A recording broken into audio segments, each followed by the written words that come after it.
So the screen is visible. Anybody can answer? Yes, Screen ma'am. is visible. Visible, ma'am. Okay. Okay. What is the difference when you see some structure? You call it greenhouse, polyhouse, or like how do you differentiate what is what actually? Does anybody have a clear-cut boundary? Some voice. You wanted to tell anything? So can anybody? Ma'am, cladding Yes. material. Sorry. Cladding material. Ma'am, Cladding. cladding material. Okay, cladding material makes the difference. It is all. Cladding material also makes a difference. It is not only cladding material. Also, one of the.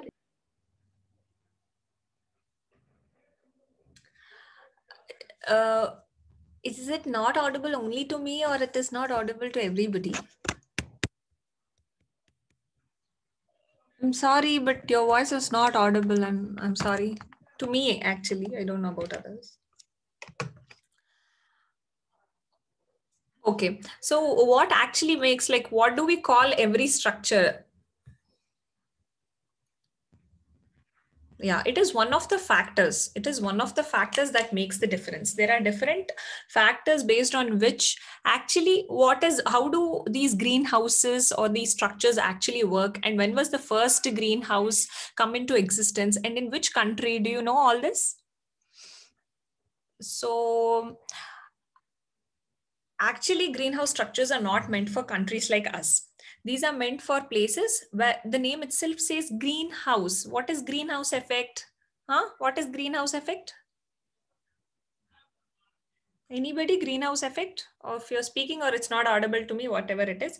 So we all know that the layer formation, because of which the heat comes inside, gets trapped inside our Earth's surface but does not reflect back, because of which the temperature of the Earth rises. So this is the greenhouse effect. So this what does this function completely do? It is increasing the temperature, right? So in places which are too cold, like where you find this completely, it is covered with ice and there is no proper vegetation because of very cold temperatures running out there.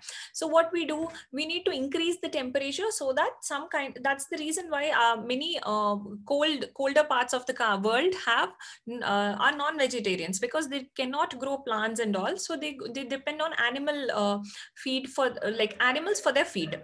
So similarly, we entrapping the same greenhouse effect means artificially increasing the temperatures in a covered structure. That's the name. That is because we get the name greenhouse technology or the greenhouse structure. So whatever structure you see, if you don't know what it is, it is a poly house, it is a low tunnel, it is a high tunnel, you don't know what it is, you say greenhouse. That is a safe word that you use. Like when you don't know if it is a hybrid, it is a variety, safely you say it is a cultivar.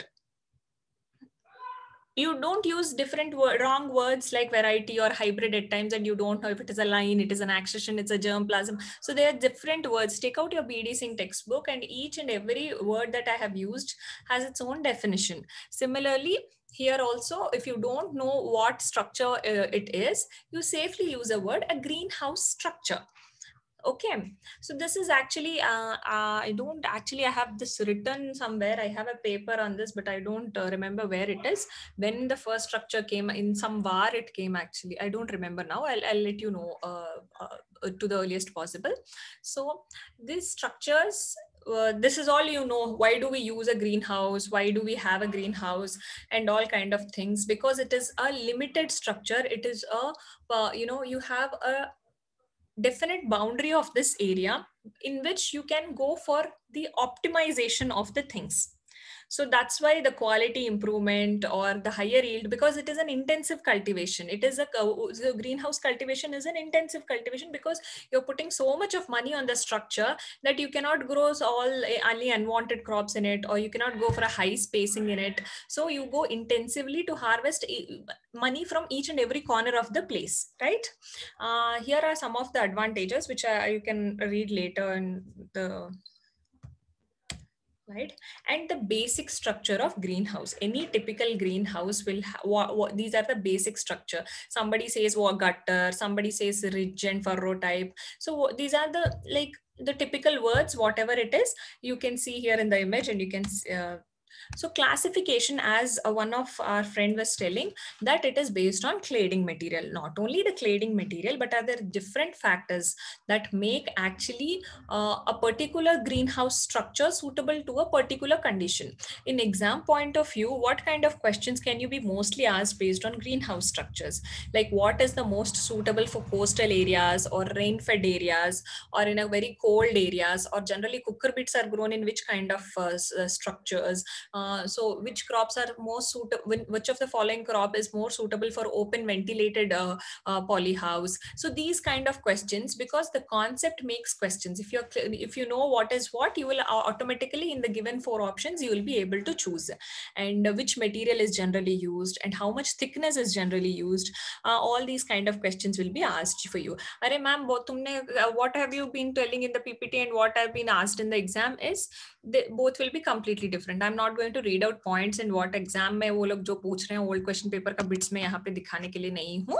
We'll be generally discussing the topic, and you can just go ahead and make out your exam points out of it. And nextly, so no single greenhouse can actually you satisfy in every place. It cannot work out in every place. So depending on if it is a hilly region, the structure will be different. If it is a rain-fed region, if it is a very haily region, the structure is going to be different. And based on the and water, cladding material usne bola tha na, and based on the structure of construction, how this structure is being constructed, its shape and all also actually make the difference. So here we have the different types which we generally hear. So you might have seen in hilly areas, these all will come in your if you are reading in the short form, then what essence में या फिर तुम्हारे glosses में starting pages में ही दिया होगा. For this you need not go for specifically picking out the books and all kind of thing. So this lean-to type, even span, uneven span, ridge and furrow, sawtooth, and quonset. So this is a lean-to type. The name itself says lean. इसका मतलब है कि it leans on some support. So what happens when it leans on a particular support? Obviously, when it is leaning, यहाँ पे क्या हुआ? You can even see in the image. So the construction में थोड़ा पैसा बच रहा है because you are leaning on some part. So one side or one wall you are not constructing. So it means that it is little cheaper, right? And nextly, it is close to other sources, like because it is leaning to a particular structure, you can go for an easy availability. Means it's not isolated, it is leaning to something. So whatever electricity, water needs can be easily maintained, because the bagal wale structure pe kya de rahe ho, that will be continuing to this structure also. And it is most least expensive and openly ventilated. Yahan pe the sun plays a major role. You need not give any artificial heating or cooling systems are involved. So it is a very simple type, and generally in many foreign countries and all, they have their own kitchen gardens and gardens. Kitchen garden we can do here in open structure, open places, but in other countries where it is not possible, they go for a lean-to type greenhouse or a structure that is lean to their house. And this even span, so what does even span, the word mean here? Means the slope, the floor is even. Wherever the structure, the land is very even, there you can go for an even span type. So that's the reason, like even का मतलब यहाँ होता है, like in the same level of ground, these structures are actually built. And nextly, what happens? These are little more expensive than that of the lean-to type, but are not so very sophisticated structure. Okay. And next is uneven span. Here, what does it mean? Uneven span means that in case of hilly regions or where the land is not in a leveled form, there you go. That's the reason why you can see the structure being in hilly slopes and all kind of things. Thoda upar niche kind of thing. And next is ridge and furrow. Why the name comes ridge and furrow? Because you see that it is in a continuous form. Whenever you see some continuous houses together, and they depict a ridge and a furrow type, that's the reason why it is called a ridge and furrow. And other content आप अंदर भी पढ़ सकते हो. And sawtooth type, because the structure of the head portion comes as sawtooth type, and all these are like यहाँ पे खाली रहता है. यहाँ पे खाली रहता है this region because it is naturally ventilated from this area.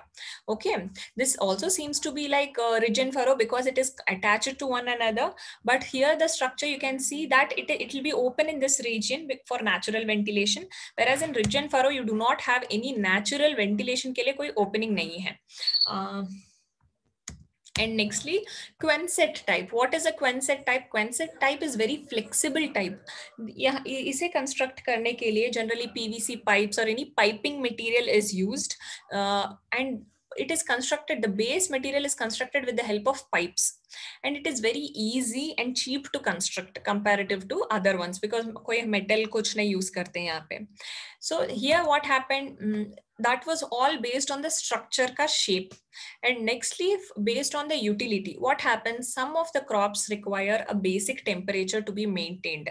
Some require a little high temperature than outside, and some others require a little low temperature than the outside conditions.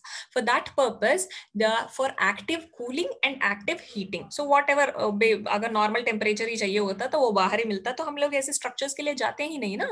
तो for this artificial cooling or artificial heating के लिए, what do? You have to go for sophistication. You have to go for some of the implements that can actually make the system cooler or hotter. So this is based on utility. So how do you have this active heating, and what are the different methods? Various methods are adopted to reduce the heat loss. क्योंकि you need not go for some arrangement of some instrument. Always कोई machine रख देंगे और वो heat कर देगा, cool कर देगा, is not required there. So what you can do, you can go for double layered polyethylene, thermoplane glasses. These will help you to keep up the heat. Okay, or you can also use other heating systems. The next option is no, you cannot maintain the temperature with these methods. Then you go for a heating systems like unit heater or central heater or radiant heat, solar heating system. So different heating systems के भी जा सकते हो. If not, with the structure itself, you can maintain the heat. And nextly, greenhouse for active cooling. So क्या होते हैं, fan and pad system or fogging. Mostly you might have seen, if you have gone, it might be in your place, wherever in your college or university, or even if you have gone somewhere else also, you might have seen this evaporate fan and pad system. क्या होता है, at one end there will be a big fan running, on the other end you have this very thick cardboard paper की तरह दिखते हैं लेकिन नहीं है. So water will be there, water will be splashing on it. So because of which, when the fan moves, you get cool air there. And nextly, that means pads and all will be on one end, fan will be on the other end of the polyhouse. And nextly, you have this foggers. Fog ka matlab kya hai? Means the foggers will be running on top of the structure, and they'll be leaving a small droplet of water, which makes the microclimate a little cooler. Okay, so the greenhouse is designed in such a way that it permits roof opening of 40% and in some cases nearly 100%. Why does this change this roof opening percentage? It depends on the crop, the conditions required, and etc. etc. And nextly, based on the construction. So आपको foggers पता है, आपको fan and pad पता है. अगर नहीं पता है तो आप एक बार image को download करके देखिए, आपको पता चल जाएगा कि क्या कैसे रहता है. And heating system कुछ नहीं है. आप these are all normal things. You need not again and again search for it or look up to it. Yeah. So based on construction, so what material do you use for the construction is also important. So higher this, what is span or what is span? हमने already मैंने image में भी दिखा हुआ था. Like the height is nothing but the span. Okay. So wooden framed हो सकते हैं, pipe framed हो सकते हैं. Pipe framed is nothing but pipe framed is nothing but the Quonset type, which I was talking about, and the truss framed. So these are the three different not only this, but yeah, these are the three different structural material based differentiation. And so here, you know what is a wood, and you know what is wood and all. So the span length may, so you cannot construct bigger structures, you know. Here again common sense comes into play. So what kind of material can be used to make a bigger structure? You cannot make a bigger huge structure with the help of wood or paper and all light material, right? So this here, the height comes as a constraint of less than 6 meters. Okay, and whereas for pipes, pipe framed one, it is around 12 meters. And for truss framed, it is equivalent or greater than 15 meters. So greenhouse based on covering material. So how does the covering material actually influence the structure? So it helps to maintain the air temperature. It helps to maintain the ventilation. And nextly, based on covering material, you have glass greenhouse, plastic greenhouse, ridge panel greenhouse, and shading nets. So glass, why do we use glass? So the only glass covering material existed prior 1950s. Glass was actually the first type of greenhouse than the polythene, wood and all. Glass was actually the first covering material that was used to make a greenhouse structure. And what is the main advantages? Glass lets the light intensity. For the maintenance of light intensity, it will be very helpful. And this is it is not used because now it is a costly affair to use glass. And now different fiber based greenhouse structures have actually come up. I don't know, but in my university, there used to be a very sophisticated unit. Now also it is there, and it was like very wonderfully built actually. Plastic, which is a very common thing, polyethylene, polyesters, polyvinyl. So all these material are very majorly used, and polyethylene is the most frequently used one. So what is the main disadvantage of this plastic films is they are very shorter in life, though they are very economic. Glass is very expensive. Glass is very difficult to manage, and it is very difficult to manage with glass. But whereas plastic is very easy, but and is also very economic, but has a very short life of less than 2 years or 3 years. In coastal areas, it doesn't even last for 3 years. It will be tearing. You never know how a heavy wind comes, when a heavy rain comes, and it gets torn off. And best quality, ultraviolet stable films. These days different films have come up with different stability ranges. So UV stable ones, not only that, even light penetration, you can manage the light penetration ranges and all also with the required quality of plastic that you choose. And Quonset design as well as gutter connected designs is suitable for using the covering material. So why Quonset? I already told you that Quonset is made up of pipes, and it is a very very flexible structure. So that's why you can immediately make up a Quonset design. You can immediately make up, and you can immediately cover it with some kind of plastic that you want. Next is ridge panel greenhouses. So polyvinyl chloride ridge panel, fiberglass, reinforced plastic, acrylic, and polycarbonate rigid. So these are little rigid. So name itself says it is rigid, right? So these are structures that are close. If you look at them, they look like glass, but if you tap on them, they look like fiber. But when you see them, they exactly look like glass only. This rigid panel greenhouses only used to be there in my university, and they used to, from far away, you cannot even identify. They look like glass only. They look so beautiful also, and they are very high in cost, and they have a very high lifespan as well. So they say 20 years, but it doesn't last for 20 years, by the way. But yeah, so these are more resistant to breakage, and they are more uniform in case of light transparency, and less hazard of fire. So plastic, it goes in no time. Glass, you cannot even it is very difficult to maintain. And nextly, shading nets. So shading nets are the cheapest and very easy to construct. Even when you are having some grafting work, or you're raising some seedlings and you feel like you need to give some shade to them, you can just put up a shade net, a green color shade net with this supported even by sticks or pipes. You can just go. It can help to maintain a small microclimate in any given region. So these are shading nets, the green color ones. Wherever you want, you put a net, and that is a shade net there. Generally, nurseries and all, you see this shading nets, green color material spread all over, right? And nextly, shading nets, their advantages has been given. So all this you can see, and the percentage of shading in exam point of view, they'll ask you the percentage of shading that is required also.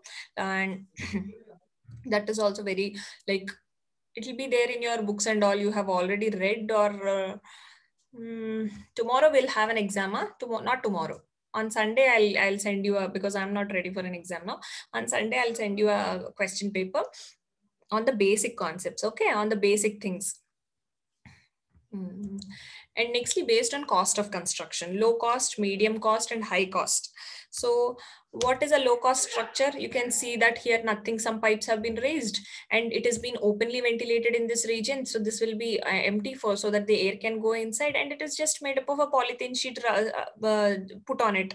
So it will protect you from it can be locally made. It can protect you from sudden cold waves, or in case of small, not drizzles from the side, but if you have some kind of hails and all, like where you can dust and particles coming up, like this is a basic structure that can just to protect you.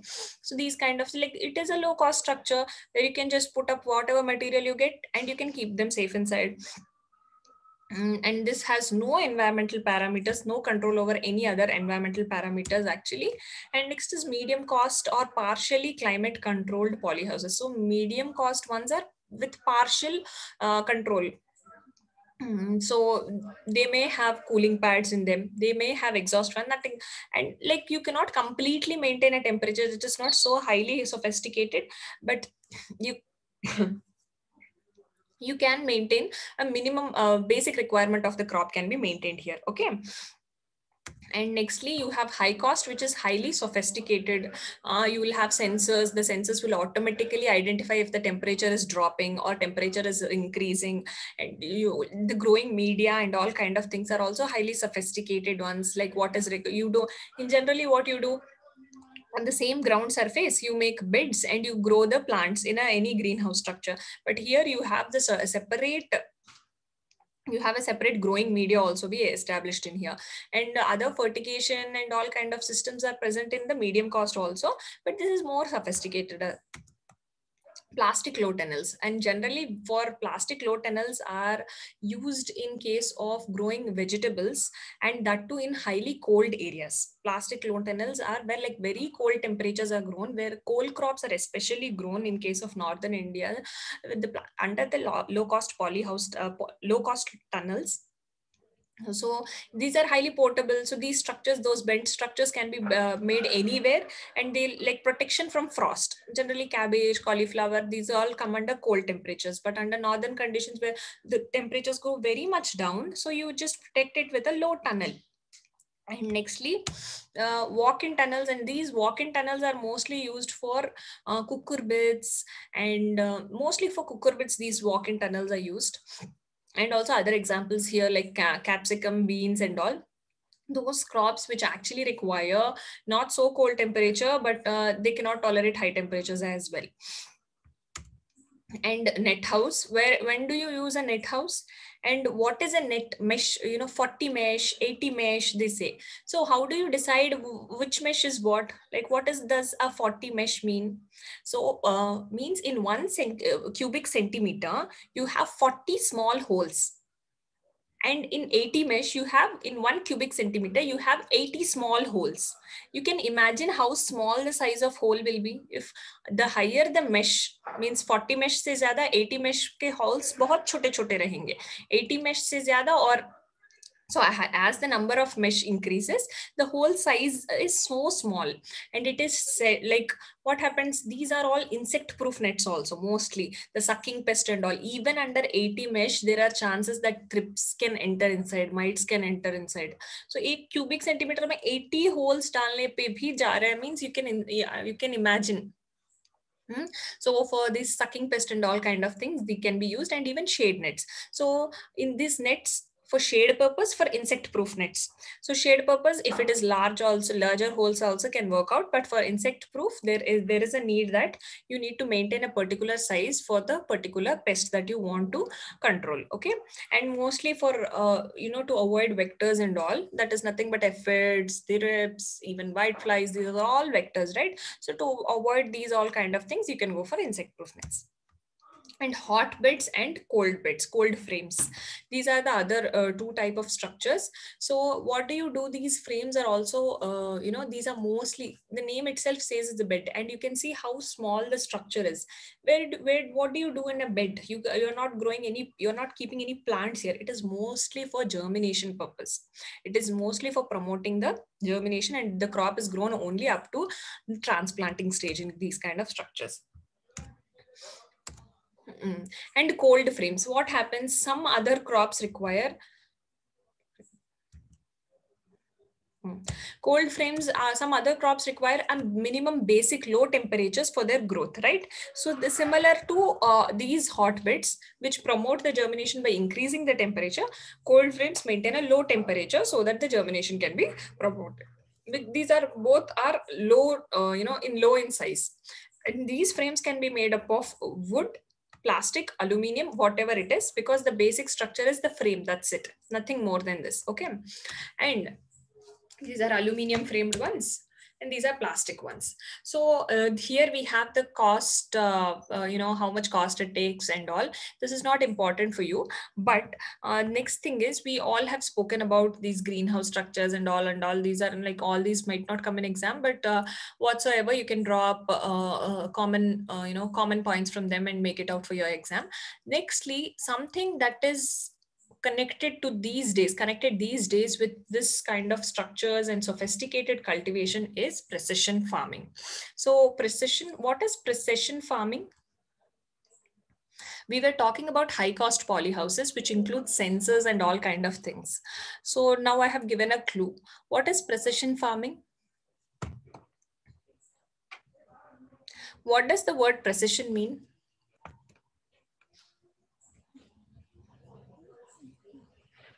What does the word precision mean?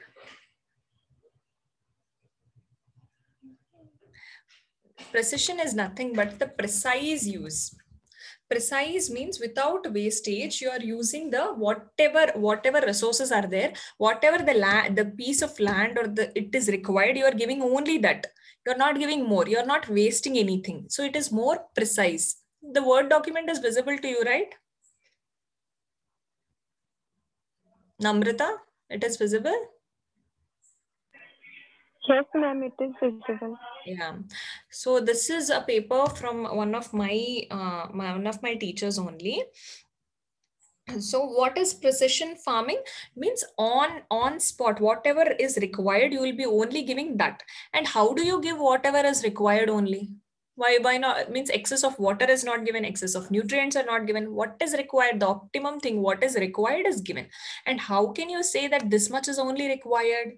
So there are different sophisticated technologies that are used these days to estimate what is actually required. So that is precision farming. So it is completely based on information technology, using advanced technologies to assess what is actually required, and only based on that, what is required is given. Whatsoever it is, it may be soil, it may be water requirements or nutrient requirements, all kind of things is based. And how do you assess them? With the help of different tools and technologies like GPS, GIS. These all come into play when it comes to agriculture, in terms of cultivation. So generally all these technologies these days are used to assess soil and how much barren area is present, how much cultivated area is present, and what different layers of the soil are explored with these technologies. Not only this, but these can be also used for the basic studies like what is required. Okay, so this is nothing but the electronic monitoring, collection of data and information. And then actually this is there in the like precision farming has become a topic for, like in our MSc itself. In our MSc itself, and even for precision farming has been given as a new course for the BSc students. I don't know if it has been implemented in your universities or not. For your juniors and all, you can ask and know. But for BSc second and third years, precision farming is a new course as well these days. Okay, so what do you do in precision farming? You use the different technologies, you collect the data, it gives some data ki soil pe yahan pe itna moisture hai, yahan pe itna moisture hai, you compile the information, and then you go for the decision making. Yes, here I'll be giving this much of water, and here I'll be giving, today I'll not be giving water. So input management based on the artificial intelligence. So precision agriculture.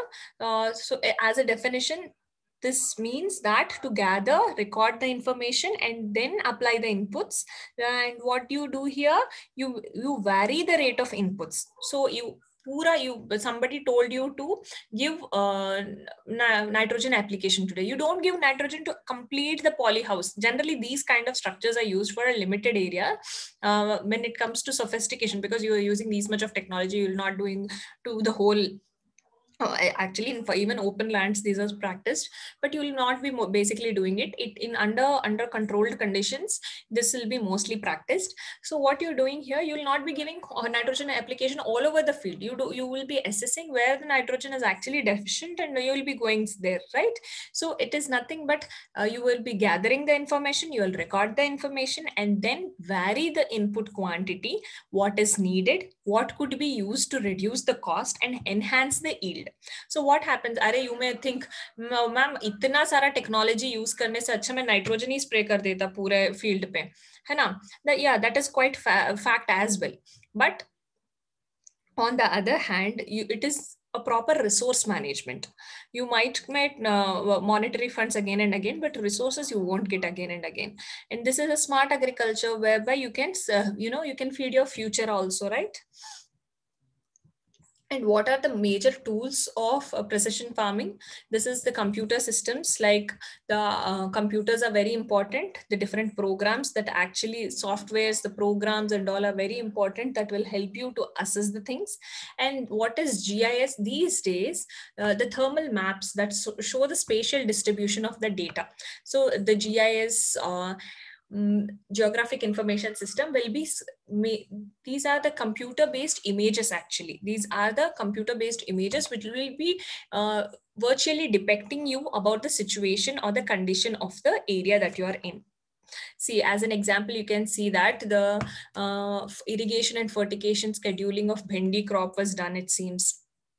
So there are different crops and other functions also being done these days. You can go refer to the papers and all kind of things. But for exam point of view, these are all going to kill your time and are waste. You just need to know that, yes, there is something called precision farming, because I did not know precision farming until I was doing my PhD first year. And by that time, actually, my juniors were in the BSc second year itself having the course. Okay, even the use of different harvesting machines and all, we see the images of foreign countries harvesting plums like this, potatoes like this, all these WhatsApp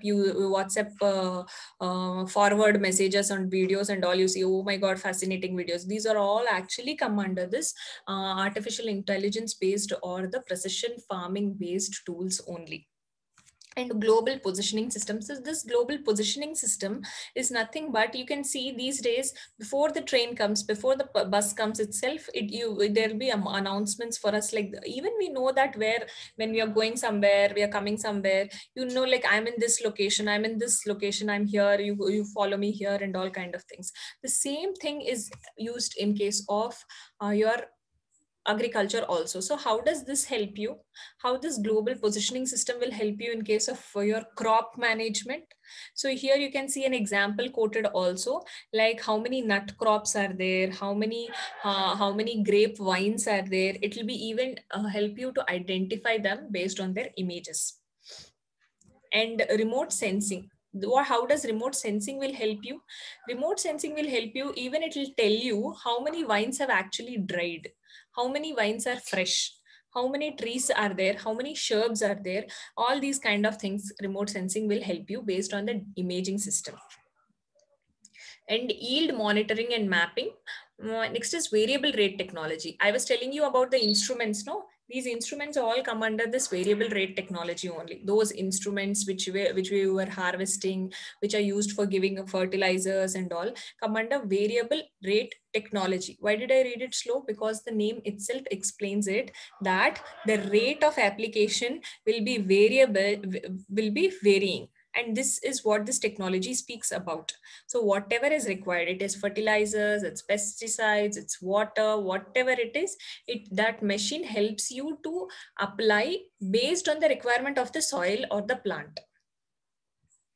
And like why, what are the, okay, ho gaya GIS, ho gaya GPS, ho gaya remote sensing, ho gaya whatever has happened. Why do where can we put into play all these kind of things? You can put precision farming most importantly in protected cultivation, because it is a high, it is an intensive cultivation system. So where you want to harvest every rupee from the every centimeter square of the area. So it is mostly used in case of protected cultivation. And micro irrigation system, what is micro irrigation? The low pressure irrigation like spraying, mist, sprinklers, all these, where you get water, efficient use of water you make. That will, by in micro irrigation also, with the use of these technology, you can identify no, water is not required in this area, it is required in this area. Nextly, organic farming. Why importantly only organic farming? Because unwanted utilization of fertilizers and pesticides can be curtailed in this system. So organic farming can come into a very, like, it can be very well boosted with the help of this variable rate technology. So that will boost this organic cultivation. And nextly, surface cover cultivation, like how in mulching, mulching is what, what is the use of mulching and all. These technologies will help you know the difference between mulching and non-mulched areas, how much area is actually mulched, all these kind of things it will tell you. And nextly, whatever thing that you do to optimize the cultivation can be drawn into the umbrella of precision farming. Only when you use remote sensing, only when you use high-tech technologies, it is not called precision farming. Whatever things that will help you to optimize, like mulching is a small practice that will optimize the irrigation, weed management, the weedicide application. So it will also come into precision farming only. Similarly, like precision farming, am I complicating the things? But still I'll tell you, if you'll just know, like similarly, like precision farming, you have precision breeding techniques also, means wherein the breeding is done with so much of precision that you already know the genes. How do you identify genes? What is a QTL? What is QTL mapping? What are the different markers? What are the advanced markers that are used? And what is this silencing technologies or the CRISPR-Cas? All these are all precision breeding techniques, means you are breeding with precision based on the gene functional markers. What is a functional marker? What is a normal difference between marker and a functional marker? So all these kind of questions will be only in NET exam. They'll not be in SRF JRF exam. They'll be NET exam, they'll ask. You just, for the exam point of view, the full form, the abbreviations of all the markers will be enough for you. Okay. And nextly, what are the advantages of this precision farming? It is nothing but you can improve the yield, environmental pollution can be reduced, because you'll be using what is required and not is not required. You'll be curtailing them. No. So you will be using, reducing the environmental pollution. And how do you increase the yield? So where there is a need of extra nitrogen, you will get to know with this technology. There you will go and give extra nitrogen, no? So obviously you will be increasing your crop yield, and accurate farm records. Things will come into place. You will know how much is, whatever thing it is, it will come into record. That may be in terms of government, that may be in a private sector where you yourself are managing, everything will be accurately under records. And nextly, proper decision making. It will support your decision making. You will not make things based on your perception that, okay, this is needed, or this is wilting, I'll put this. This is not, it is showing fresh leaves, I will stop, I will not apply this. So your own assumptions will come into halt. Okay. And so, okay, today I'll end this here. And Euphoria asked me to explain about the tetraploid watermelon and how it is cultivated. So I think she is not there in the class today. Yes, she is not there in the class today.